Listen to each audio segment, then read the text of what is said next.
In this part of the course, we'll look at how to write the scripts for each of your videos. Let's take this visual riddle as an example. You open your Notepad or Word to write the video script. To write a successful script, you need to follow 6 steps. First step, enter the main question. Who is pregnant? Second step, describe the image to immerse the audience in the enigma. For example, we'll say, one of these women is pregnant. Will you be able to find out which of these 3 women it is? Third step, challenge the audience with phrases that will prompt them to comment. Phrases such as, it's a rather difficult test, and few people will manage to find the answer.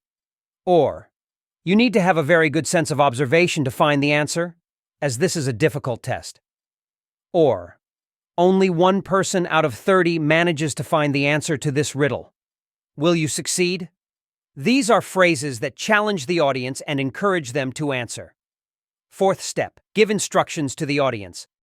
Look carefully at the picture, because there's a particular detail that will help you find the answer. Are you ready? I'll start the timer, so post your answer as a comment. You'll then skip a paragraph and move on to the last step, the answer part of the riddle. You look at the answer image so you can write the answer. For example, we'll write, time has collapsed, I'm now revealing the solution. It's woman number 3 who's pregnant. She can't tie her shoes because of the baby bump, so it's her who's pregnant among them. And last but not least, congratulate the public and ask them to subscribe to your page. To do this, you'll write, for example, congratulations if you found the answer. I post very interesting visual riddles every day, so subscribe so you don't miss a thing. Alright, now you've written the script that will enable you to make millions of views like me. All you have to do is follow the 6 steps for writing each of your videos, and you'll see the results.